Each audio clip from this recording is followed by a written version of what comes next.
People.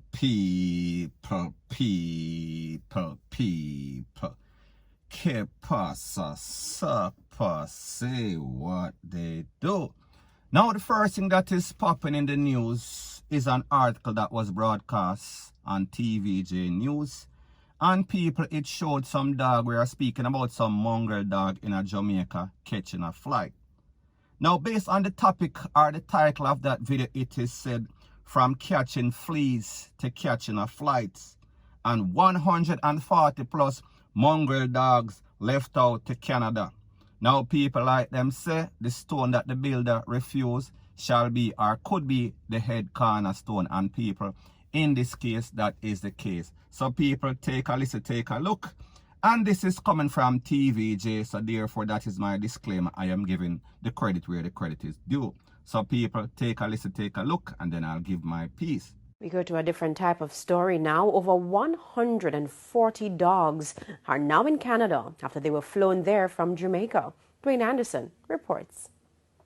From catching fleas to catching a flight. It's been an interesting journey for 145 Jamaican brown terriers, more commonly called mongrels. The dogs were flown to Canada over the weekend. Most of the animals were strays that were rescued from the streets of Jamaica by the Montego Bay Animal Haven based in St. James. This is Amari. She's a beautiful dog. She might be missing a leg, but she's beautiful, as you can see. She was found on an absolutely pouring rainy day in Fairview in Mo Bay. I took a different road because of the traffic, so I went down past the hospital now, G West. And she was sat in the middle of the road, skin and bone. Our news team was at the Sangster International Airport in Montego Bay as the dogs were loaded onto their flight.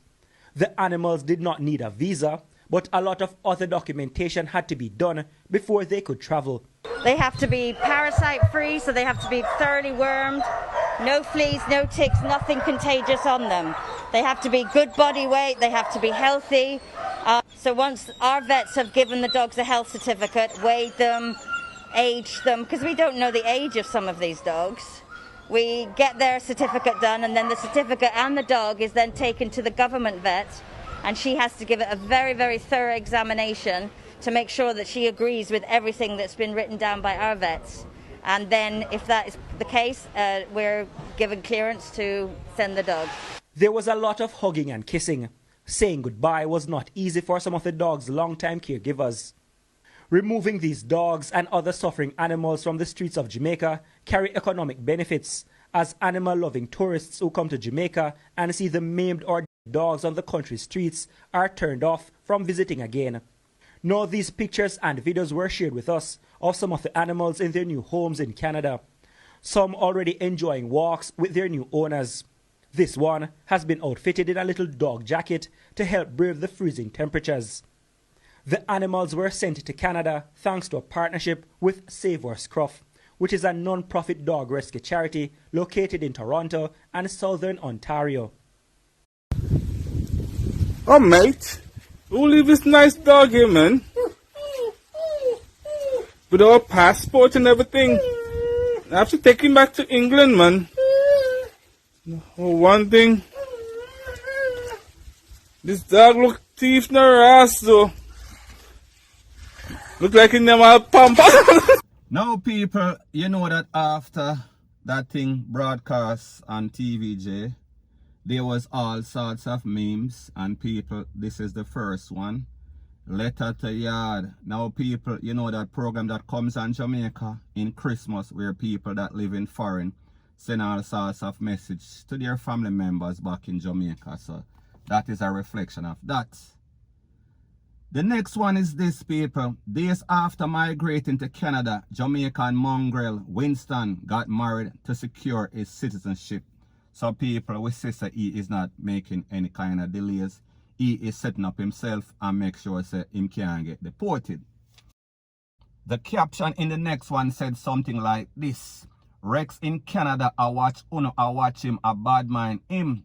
But dog fly out Ghana foreign and Uno can't even left. Like a him make Uno can't get no visa, and people, you see that Rex, he is preying the bad mind people them, the hater them. Now people, when we look at stuff like this, it only tells you, like the saying goes, when not dead, not dash it where.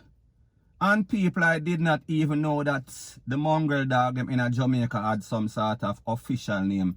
They are called brown terrier. That means that them have some sort of pedigree. Even though Jamaican people diss them all the time.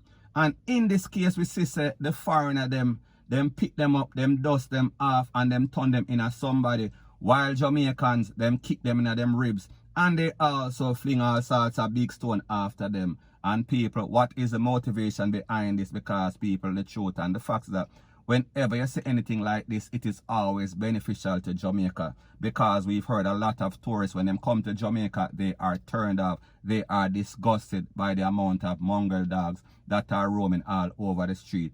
And seeing people basically abuse them. So people, at the end of the day, it is good for the dogs. It is good for Jamaica. However, the people them still a bad mind the people them. So people, if them bad mind even people, you think that they are not going to bad mind some little mongrel dog that everybody used to diss up, everybody used to look down on, point blank and period. So anyways people, that is my views on the whole thing as it pertains to that. And like me say, it is just my views and opinion. It is not the gospel. Your views and opinion can be respectfully different from mine. But let me know what you think in the comment section. Bless up.